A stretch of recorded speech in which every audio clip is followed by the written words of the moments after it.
So I will invite Kaspars Vanags, and he will tell us. So he will concentrate on microhistories and its importance in a way, and linking it with the upcoming concept of Latvian Contemporary Art Museum. So yeah, just as a small remark, yeah, the project is still ongoing, and we are still building our contemporary art museum. And yeah, Kaspars, so I give you the floor. Yeah,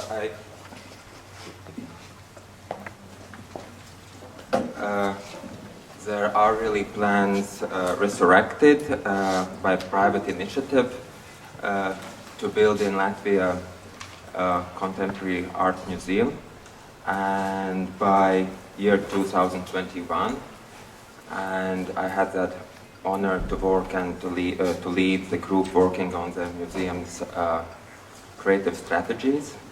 And that strategy is built around the decision to focus on the interplay between fine arts and the visual culture in general.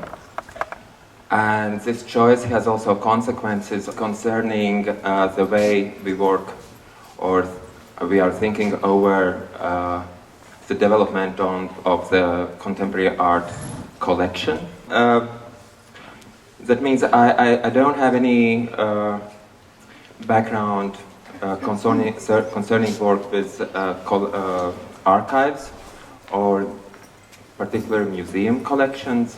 So when looking for works and speaking with artists from periods starting from the 70s, you notice that you have that you are looking for art which is not anymore there. Mostly there are documentations left, and you look at those documentations in slightly the same way as you are looking on these vernacular photographies which were found in a flea market by a collector, where you can see that actually the family, the owners of the dog, have tried to persistently to portray their dog, and somehow that's how I'm looking in the documentation for contemporary art or art, but the only thing you have is this silhouette.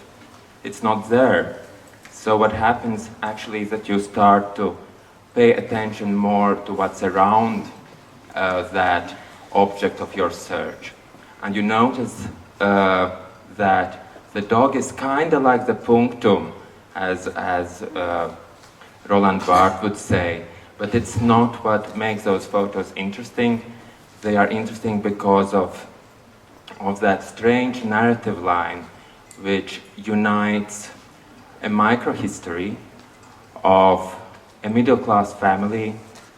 It's hard to find out, or I, to be honest, haven't tried to find out where are they living, but you kind of like imagine the years. You see how they are moving the houses, how their apartment interiors are getting more luxurious, but at the same time they still have the same sofas in the room. But the dog is constantly this kind of black, strange outline, and then you ask yourself, maybe it's actually not so important to look for contemporary art for the collection, but to think over how to bring those microhistories in. And that was one of the reasons why we actually decided to focus on that interplay or crossroads between the fine arts and other sorts of visual culture. I think it's an extremely important aspect also when we are working with the archives or putting together archive materials, as we saw about the Putsch times, that at the same time we have that oral history, but It comes together with a background music. It comes together with a background video. You have animation of ice cream and jolly music, which kind of like also influences the way we look at that information. So I was thinking how to organize the search, trying to avoid those grand narratives of art history, or to be more precise, to look for those raptures in those narratives or systems, which prove that there have always been 2 or 3 other histories behind the one we are trying to cover. And that's probably because I'm deeply fascinated and influenced by the microhistory branch in history writing for the last in the last 2-3 decades. And probably I should start by telling a little bit about what microhistory is.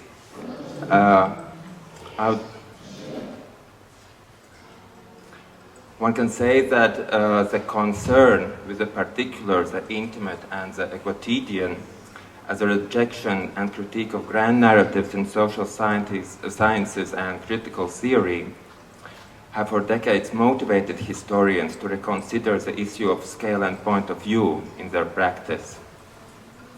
In the opinion of microhistorians, only by reducing the scale one can understand, without deterministic reduction, the relationships between systems of beliefs, of values and representations on the one hand, and social affiliations on the other. So I could say that technically microhistory is an intensive historical invention of well-defined smaller units of research, most often like individuals or a building on your street, or the community of a village, or a single event. But in its ambitions, however, the microhistory is something more than just a case study, because insofar as microhistory, as it's so brilliantly put together by Charles Joyner, microhistory aspires to ask large questions in small places.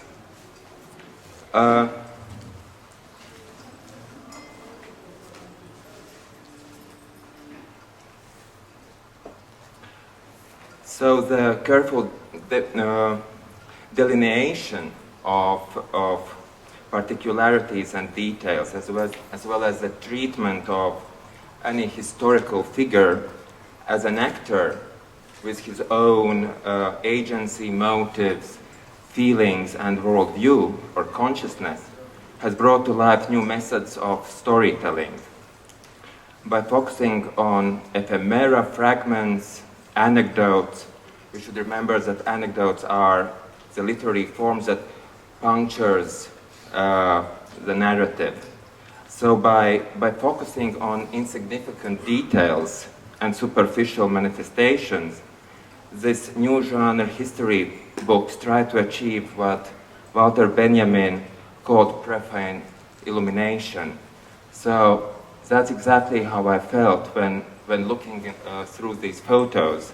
They gave this kind of profane illumination of this family, which is documented just through their dog. And probably that means maybe the only span of their lifetime which has this kind of documentation is the lifespan of the dog, so probably 10 years. We don't know anything about the documentation of the years before or after. That's all what we have got. The delineation also means to abandon carved in stone autonomous concept or conceptual timelines on which to thread historical events like berries on a straw. We know from our own intimate experiences of times that the sense of linearity emerges out of ordering particular events and segments and intervals and moments, and not the other way around. As Carlo Ginzburg, one of the leading scholars in the branch, has pointed out, the microhistorian's focus delivers proof of discrepancies and ruptures in grand narratives, and ruptures also in their idealistic construction of zeitgeist. So far, it's all good when we are talking about history writing and using microhistory methodology for story writing, but can we apply the same methods also in history, art history writing? So if the grand narratives are abandoning the scene of history writing, where should we look for the contemporary metamorphoses of, for example, history painting, which once was regarded as the highest form of Western art and was occupying the most prestigious place in the academic hierarchy of figurative art since Leon Battista Alberti's work De Pictura of 1426. Has this high art or history painting merged with those in the lower ranks, like genre painting, depicting scenes of everyday life, the landscapes, the still lifes? If we go through the documentation of early annual exhibitions of French Academy or Royal Academy in England, you had this kind of magic line on the walls, above which you had history paintings. And then lower you had portraits. And then came all these lower rank works like still lifes, genre paintings we know from the Dutch, marvelous scenes in the pubs or home or in the kitchen. So nowadays we actually try to get the sense of history actually through those primitive forms of genres of painting. If we take as a measurement the academic standards put together in Renaissance Italy. So,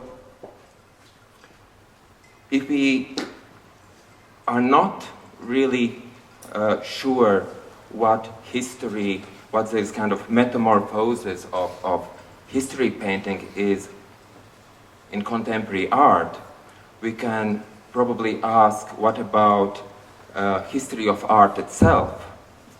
Isn't it still a stronghold of grand narratives structured by art periods and styles, induced by juxtaposing the cultural epicenters to the regions of reverberation on the margins, or made attractive to believers by canonization and relics?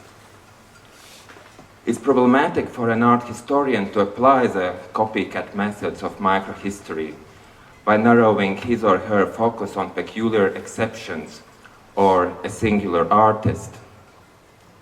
The conventional everyday perception of art, so why it's complicated for art historian to say, okay, I focus on one artist or event, which is exceptional.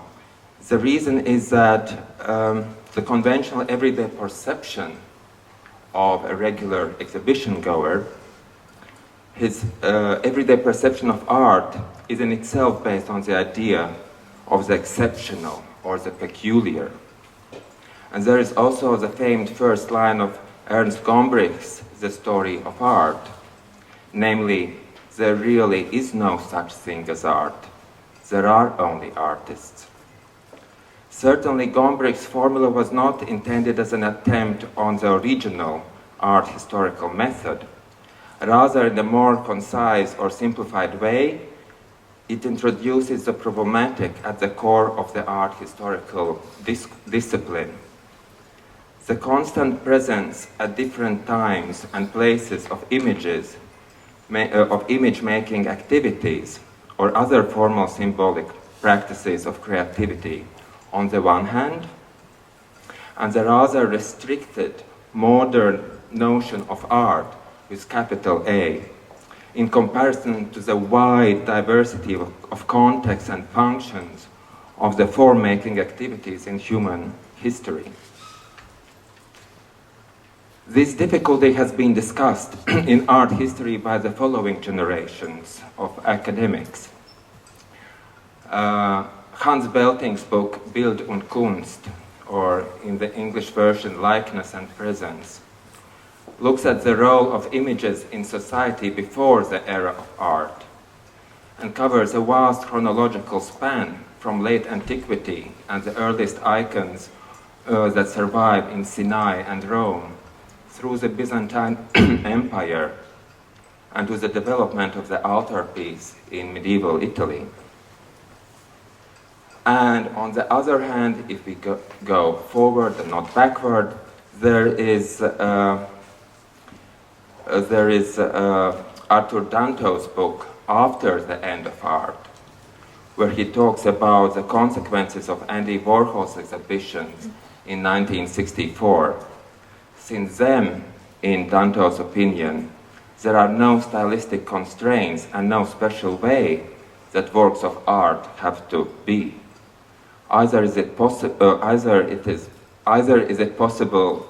to outline the meaning of art by examples. Hence, it is necessary to declare its end. It doesn't mean for Dantos that no one afterwards has been making good art anymore.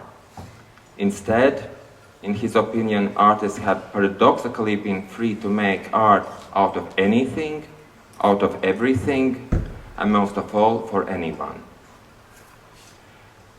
An exhibition running right now in the Museum of Modern Art in Warsaw asserts that under such conditions, life itself is more and more often permeated by a sensibility that is characteristic of art, a conceptual surplus, thinking in terms of form, or endless games with imagination, political, economic, and scientific. The exhibition's title, Making Use, Life in Post-Artistic Times, originates from the Polish art theorist Jerzy Ludwinski's essay, Art in the Post-Artistic Times, published in 1970, where he states, "It is highly likely that today we are no longer dealing with art. We simply overlooked the moment when it transformed into something entirely different, something that already escapes our capacity to name it. Beyond any doubt, what we are dealing with today has a greater potential." End of the quote. But this is also a greater potential to the museums of art, particularly when it comes to the development of their collections.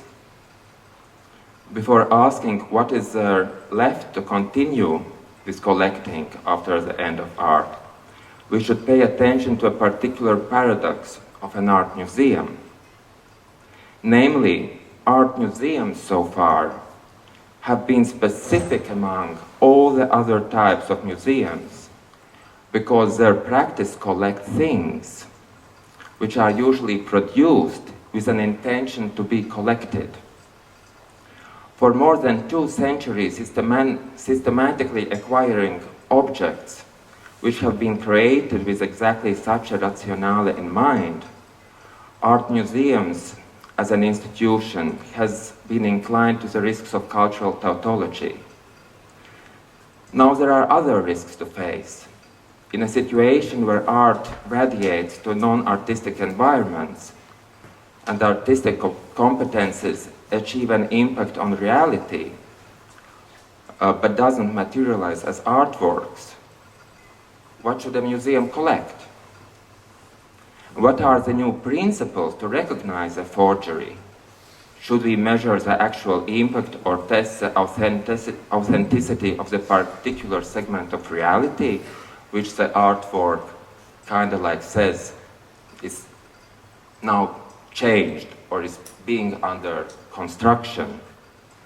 And if yes, if we want to measure that, so the impact of socially engaged art on the reality, so how are we going to do it?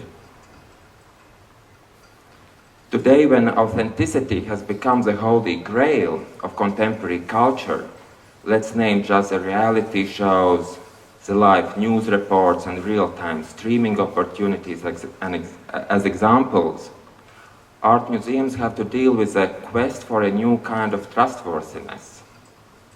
When is the social engagement of new genre artistic projects truthful, serious intentions to be a segment of real life? And when they are just an image-making act for profit, a mediation of spectacle as reality. The previous Provenance practices, which had a particular value in authenticating objects, are of little help here. Comparative techniques, expert opinions, and the results of scientific tests, which have been accumulated in the last centuries as methods of museum collection building, cannot be used to these ends.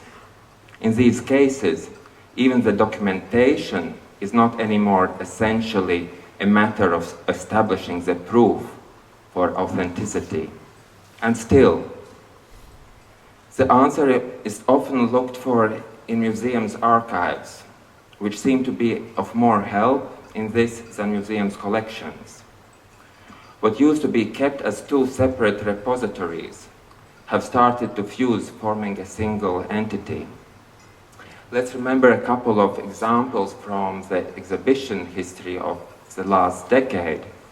Do you remember Lee Miller's self-portraits of her taking baths in Hitler's apartment in Munich when the Allied forces started to enter from Austria and Italy to Germany? Or do you remember those 400 beautiful, modest, postcard-sized paintings of different varieties of apples by Bavarian pastor and artist Corbinian Eigner? He was imprisoned for his anti-Nazi sermons, and he worked as a gardener in Dachau and Sachsenhausen, where he cultivated several new varieties, one for each year of his internment. These apple drawings and Lee Miller's photos were actually not produced as works of art, but they played a special role in Documenta 13 as, I would say, a gold standard of authenticity when it comes to political engagement or historical, there's a new metamorphosis of history painting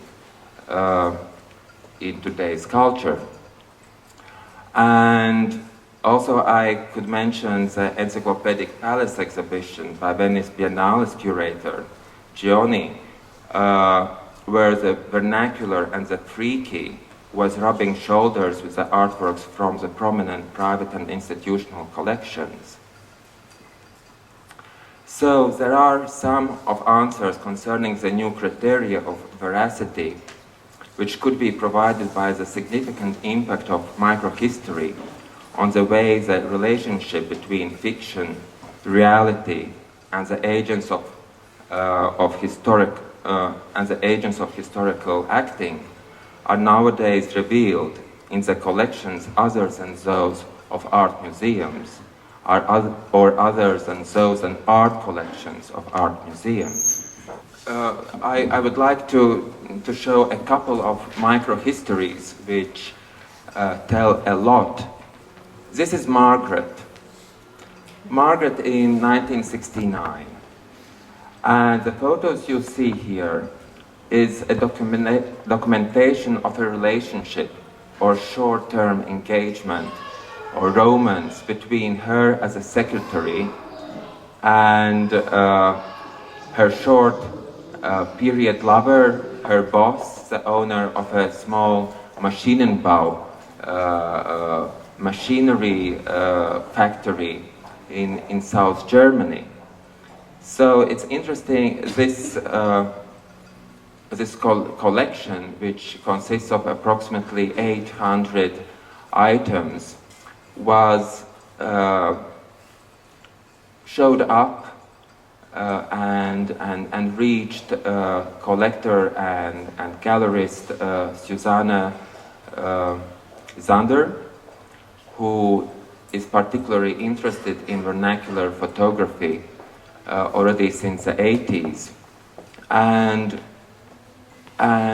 the story you are witness of shows different aspects of historical events, which can be read if you are aware of the visuality, or if you are not image illiterate. So this is a time when Swedish soft porn magazines reached Germany, and these photos actually tell not only about the male gaze and how the gaze and the communication through images shapes the relationships. It also tells about the gender roles, about power relationships in the working, when the relationship comes between the working class and the capitalist. So what's interesting is that these items actually are documenting in the smallest details their relationship. The guy was making photos of his secretary. He made precise notes of every day they spent together, or night, or it was probably a trip out of the town. He was using the same typewriter he had in the office and the archive cards. That means that you actually have a feeling of a private archive which is extremely intimate, but at the same time the way how the story is told is actually under the impact of the visual regime or optic regime. You can find in the suitcase also like the first pills for girls. There are also, you see in the text, despite the pills, she got pregnant twice in that year and had an abort. You can also see detailed descriptions of their sexual, almost medical descriptions of their sexual intercourse.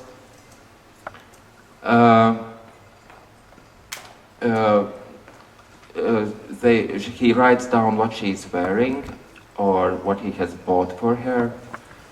He pays for her hairdresser, and we see, for example, that he takes a piece of the cut of hair from Friseur Freitag, der 4.9.1970 in Köln, in Cologne.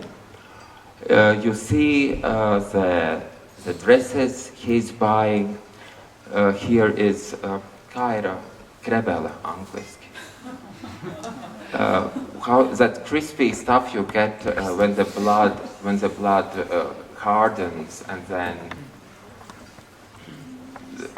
and you can take it off and eat sometimes. You know? Yeah. So here is from this part of the hand taken off this hard stuff of blood. So here is the dress It's in a hotel room. Here we can see her wearing it. He also collects most of the labels of the costumes he has bought for her.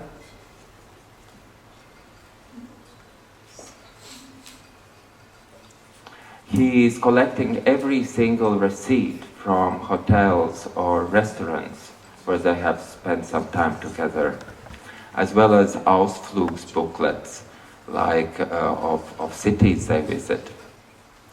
And in those photos you can see different hotel rooms with different beds they are sharing. So there are two questions when you go through collections like these, what you could call vernacular archives. First of all, you don't know what's the reason why he was doing that. You don't know how much did she know about it. These are real persons, and the collector knows actually the real names behind the story. She's not Margaret.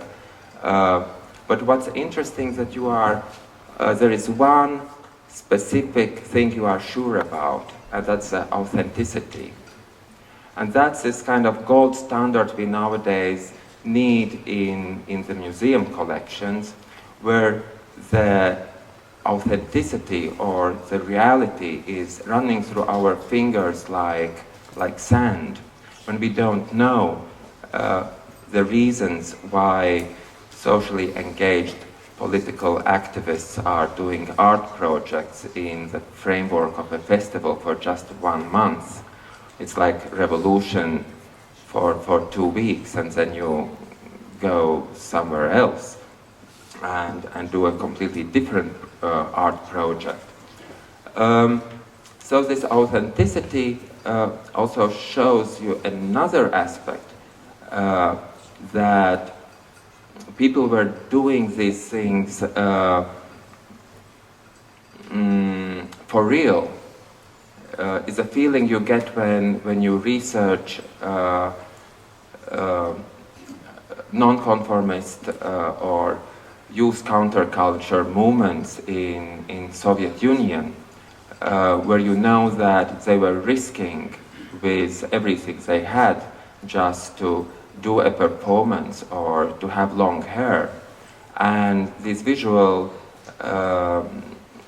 archive materials, like I had a conversation with Mare Brashman where she showed a photo of young people sitting on the street in front of the cafe, and actually we don't know the information that actually already just to sit on the pavement was something what was a risk. And even if the photo is not meant in that moment as art, it was a documentation of this, should we call it bravery, or should we call it just a youth rebel kind of mentality? But so you have this kind of feeling that it was done for real. And nowadays, when you are, how should I say, when you are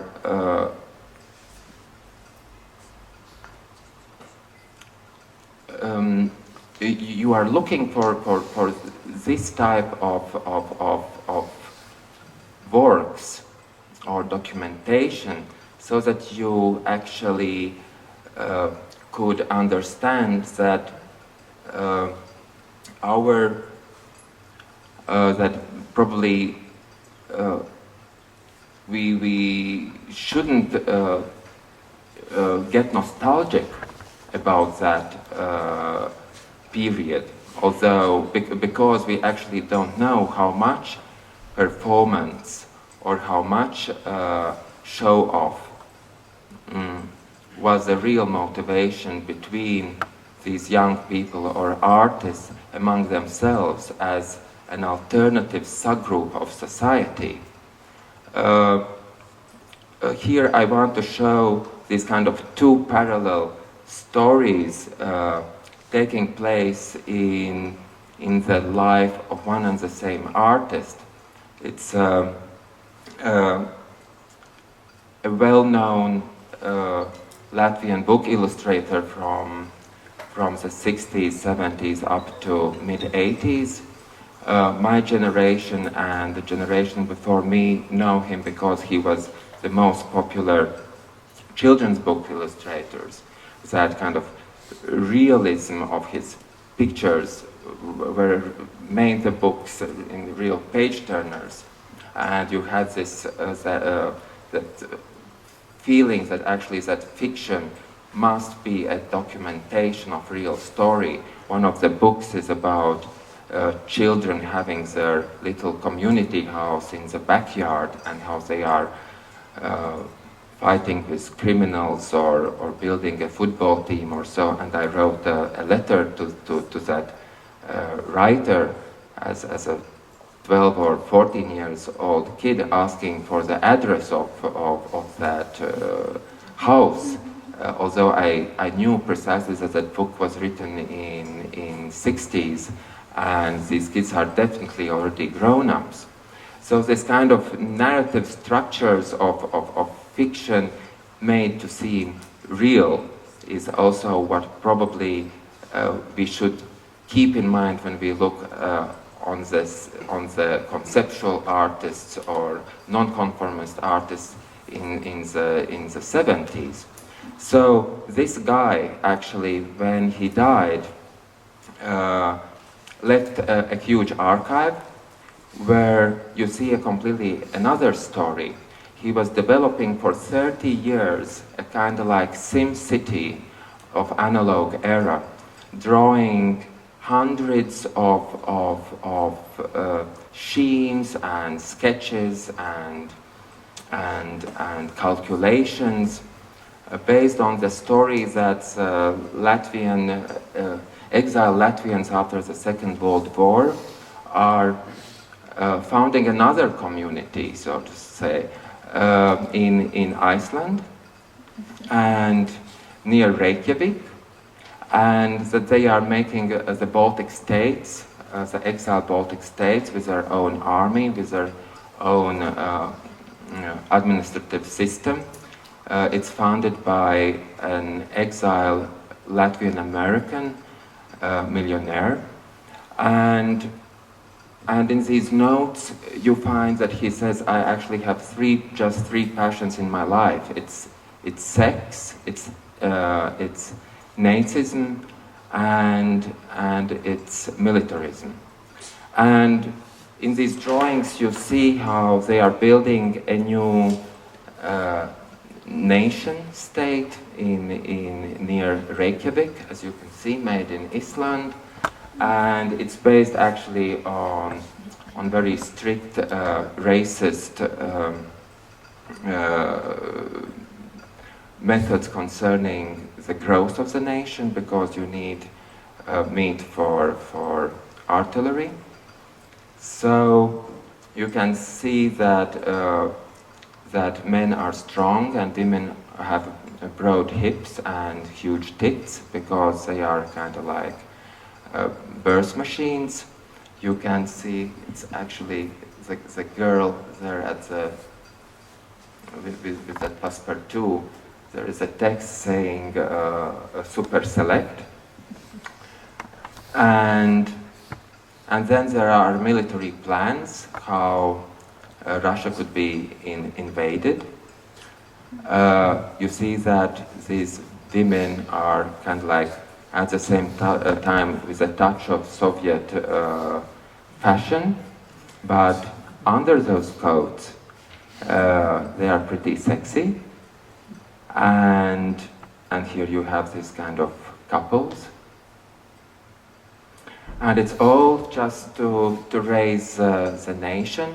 You have tens of those little calculation lists about the growth of the nation in Reykjavik, and how many people are able now to serve in the army.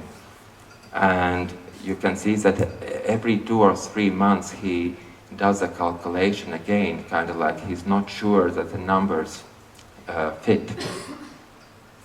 Then he thinks about the cooperation with China.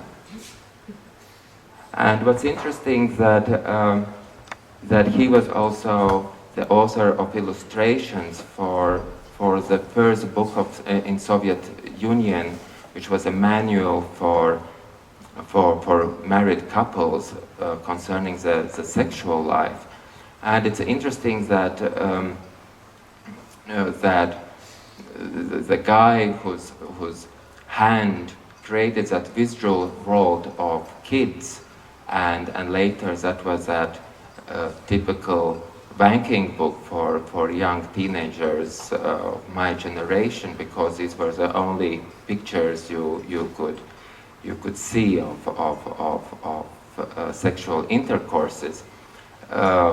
That book was taken out of circulation shortly after it was published, but those who were belonging to the Soviet or intelligentsia elite had that book, and it was usually standing in the second row in the bookshelf if you were Protestant, hardworking Latvian, and if you were Bohemian, it stood in the first row. But these are sexual postures which he self-censored, which were not included in the book. And it's interesting that the comment concerning, so the reason why he didn't include them in the book is because it's a fantasy. It can't be real. That's fantasia. Somebody has thought it out. So these are, so you see, three different narratives come together if we talk about Edgar Sosa as an artist. We probably wouldn't mention him. He's a secondary person and definitely not the canon of art history of Latvia. But on the other hand, he has a huge impact in the visual understanding of reality and intimate reality of my generation. So, does he has place in the collection of Contemporary Art Museum, or should he go in the archive, or should we probably think about another branch or another type of museum? As there are so many contemporary art museums, probably it's time to focus and to find your different look on the processes. And that was one of the reasons why we decided that this museum could be a story about not just fine art, but about the crossroads between fine art and visual culture. In 1978, Hertz Frank made a film called 10 Minutes Older, which actually is the same decade of the film of the BBC documentary series and book by John Berger, The Way of Seeing. And what you see in the film is just a kid watching. We don't even know what really he's seeing on the screen, but we see the reflection, how this virtual reality or moving pictures reality becomes a real experience in the life of the boy for 10 minutes, and he's 10 minutes older after having seen the movie. So there is this also discussion in more or less around the same time between Pasolini and Warhol, where Pasolini says there is no reason to make a film a whole night how a person is sleeping, because what makes sense in the movie is editing, just as the death makes sense for our lives. When a person dies, we start to edit and we cut out those unimportant things. So we are thinking about how these crossroads could look like. There is fine art, which is kind of like obvious for an art museum, but there is also the visual awareness. Are we aware that we see, or how we see? And we could speak also about image literacy and the storytelling logistics. And if you go further on, you see that on the image literacy or illiteracy, the whole constructs of ideological constructs are based or exploited. And the fine arts are nowadays losing its borders, and we don't really understand, or it's hard to decide where the fine art ends and creative industries start. And storytelling logistics are to do with media technologies and the visual awareness with liberal arts. So, when we are talking about visual culture, I would say that first of all we have to realize that the physical ability to see is not the visuality or the vision, which is actually the cultural construct. And there is a question, but why exactly you want to work with a visual culture?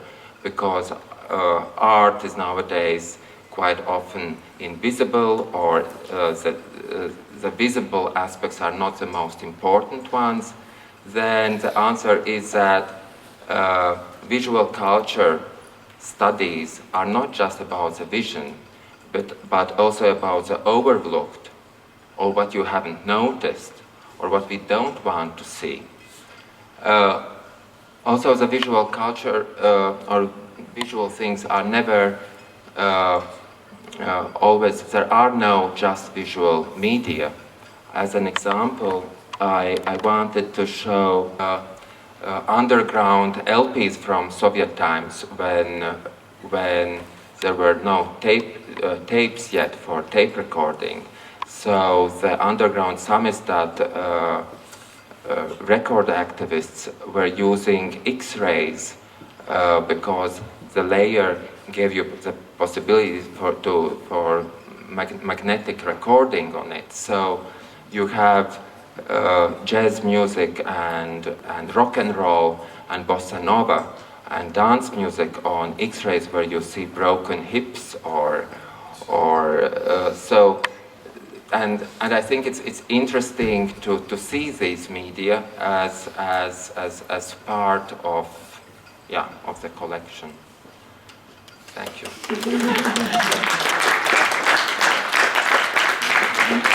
Thank you. Are there any questions? Thank you for your rich and interesting presentation. I will try to start with shortest possible comment, and hopefully I will get in the end to the question to you. And one of the things about what I'm wondering every time when I am working with theories, structural or those kind of theories whose, I think, influences the point of view from which you are talking, is the thought about grand narrative. Because I think that one of the classical problems of every grand narrative is exclusiveness, exclusive monopoly on truth, or very monolithic understanding of truth. And that this post-structuralistic idea wants somehow to break it. But from other side, you could see this post-structuralistic impulse in itself as some way of grand narrative of today. Because, you know, this claims that about pluralistic truth in itself somehow is claim about truth, you know. The truth in the end is that there are many truths. And my question is not from the outside, because many of those theories have have made big impact on me too, but I think at least in my view, it is one of the biggest problems of this way of thinking, because I think that one of the biggest problems of grand narrative is that it don't sees itself you know, it don't reflect in itself and cannot break itself. And in the end, perhaps the same problem it's faced with these micro-histories and all these ways of trying to think otherwise in this bigger structure of post-structuralistic program. Yeah. Do you agree with it? That is the question to you. I'm working exactly with the same questions, to be honest, and when we come to micro-historians like Carlo Ginzburg, what he's talking about is not the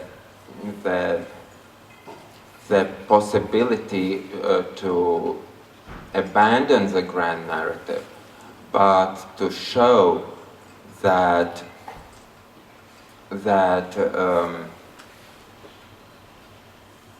there are those, not only that the exceptions. When we are talking about the exceptions, we have to talk about normal exceptions. That means that actually in every situation there will be somebody who silently will not show all his cards. That means when, for example, in Soviet times, nowadays we love to see that as a regime where actually everything was regulated, but there are these theories that how comes that when the regime collapsed, nobody was really surprised. So you had this ambivalence of kind of like taking the regime seriously, but at the same time acting as if you are taking it seriously. So, and this kind of ambivalence is extremely important, and you can show it through those little stories of microhistory. So the grand narrative sure there is a straw on which the berries are put, but you kind of like see probably the berries which are left in the basket, kind of like. Did I answer your question? I may? Or you are still worried? I'm still, but I think we can proceed in the discussion part or after discussion part.